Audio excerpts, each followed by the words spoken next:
नमस्कार,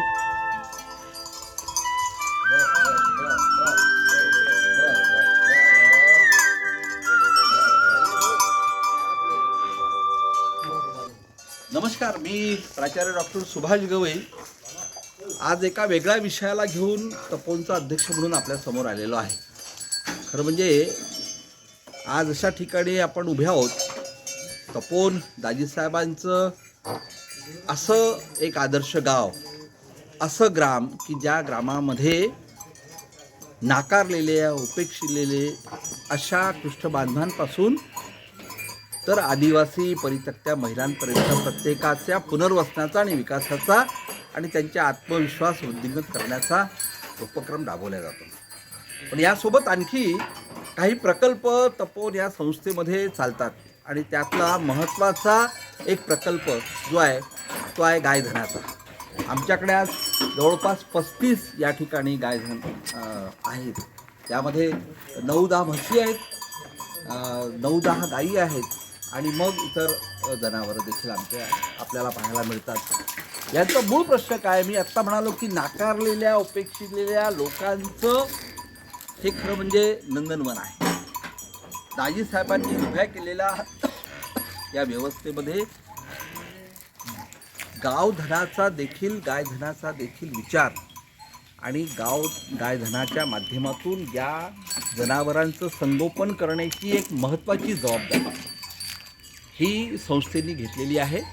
कुठलाही यातून व्यवसाय न करता केवळ या जनावरांकडून आलेल्या दुधातून इथल्या पृष्ठबांधवांसाठी, इथल्या मुलांसाठी, इथल्या महिलांसाठी त्यांना दूध देऊन त्यांना पाजण्याचं काम, त्यांच्यासाठी दुधाचं वाटप करण्याचं काम ही संस्था सातत्याने करते.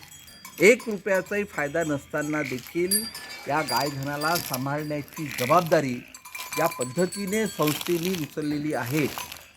तर यासाठी मात्र यांच्या सकस आहारासाठी लागणारा खर्च मात्र हा चौपटीने जास्त आहे. म्हणजे ढेपेपासून तर यांना मिळणारं ते सगळं आहार हे घेताना ज्या पद्धतीने आम्हाला त्यांचं संगोपन करावं लागतं त्यासाठी पुन्हा एक प्रश्न निर्माण होतो की यांच्या संगोपनाच्या, यांच्या आरोग्याचे प्रश्न. म्हणजे रोज या ठिकाणी येऊन डॉक्टर येऊन या गायधनाला त्यांचं संगोपन, त्यांची आरोग्य हे तपासण्याचं काम होतं आहे. आणि यातून जे काही थोड्या बहुत प्रमाणामध्ये दूध आम्हाला उपलब्ध होते, एक 10-12 लिटरच्या वर होत नाही. आणि 650 लोक तपोनमध्ये आहेत हे आपल्याला मी मागेही सांगितलं. या लोकांमध्ये आमचे रुग्ण जे आहेत ते 200 लोक आहेत. या लोकांना सगळ्यांना रोज दूध त्यातून पुरवण्याचं काम या संस्थेच्या माध्यमातून, तपोनच्या माध्यमातून आपण करतो.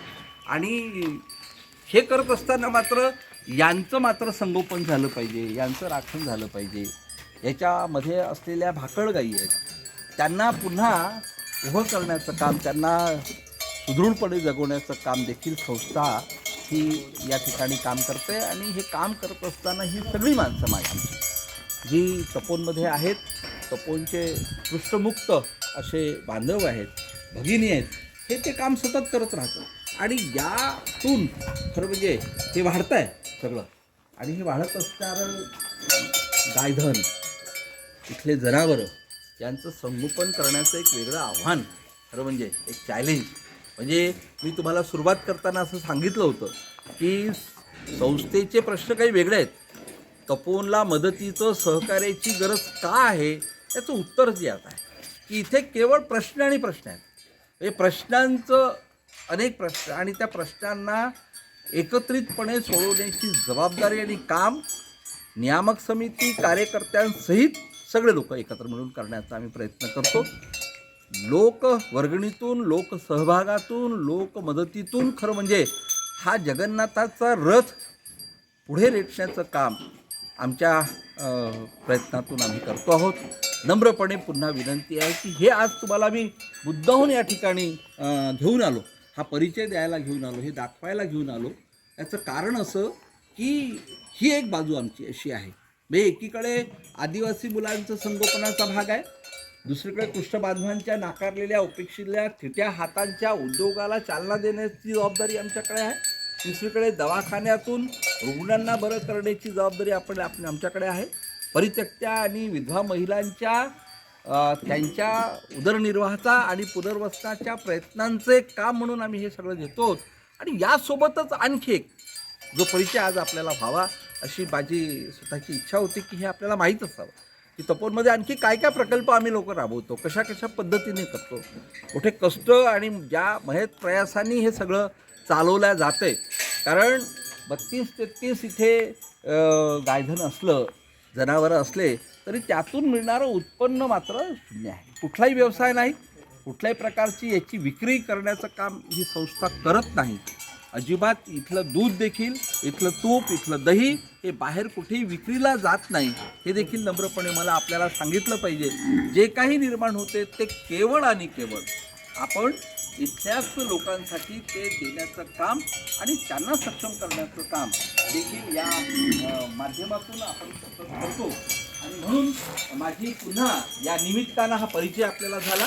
जेव्हा केव्हा तपोवनमध्ये याल, संस्थेमध्ये याल आणि संस्थेत आपण भेट द्याल तेव्हा नक्की या आमच्या लाडक्या सगळ्या जनावरांना देखील आपण येऊन भेटावं, यांची देखील पाहणी करावी. आणि या निमित्ताने यांना लागणारा जे काही सकस आहार आहे तो इतका खरं म्हणजे महागडा आहे की तो तशा पद्धतीने पाहिलं तर आम्हाला न परवडणार आहे. पण अशाही परिस्थितीमध्ये आम्ही लढतो.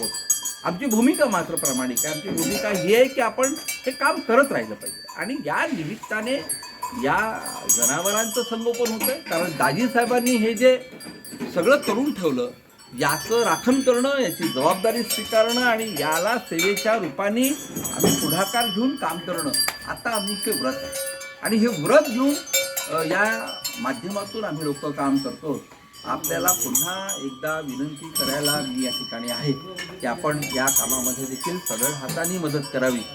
या जनावरांसाठी आपण सकस आहारासाठी देणगी रूपामध्ये आपण जर आम्हाला देणगी दिले तर कदाचित या कामामध्ये देखील आत्ता मोठ्या प्रमाणामध्ये देश पातळीवर या सगळ्यांचं रक्षण, यांचं संवर्धन करण्याची जबाबदारी ज्या पद्धतीने एकीकृतपणे घेतल्या जाते आहे हा चांगला भाग आहे. कारण हा देशच खऱ्या अर्थानं कृषीप्रधान देश आहे.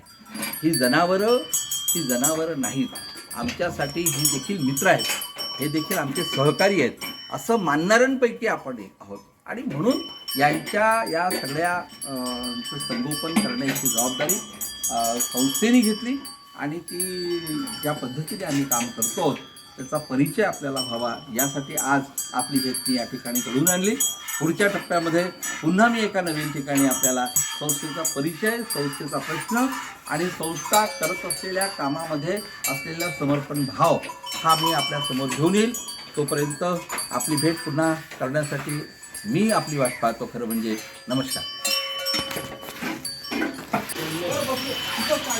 गायधनाच्या या आमच्या प्रवासामध्ये मला सांगताना अत्यंत समाधान आणि आनंद होतो की गजानन महाराज शेगाव देवस्थान या ठिकाणाहून आम्हाला जी भरीव मदत होते.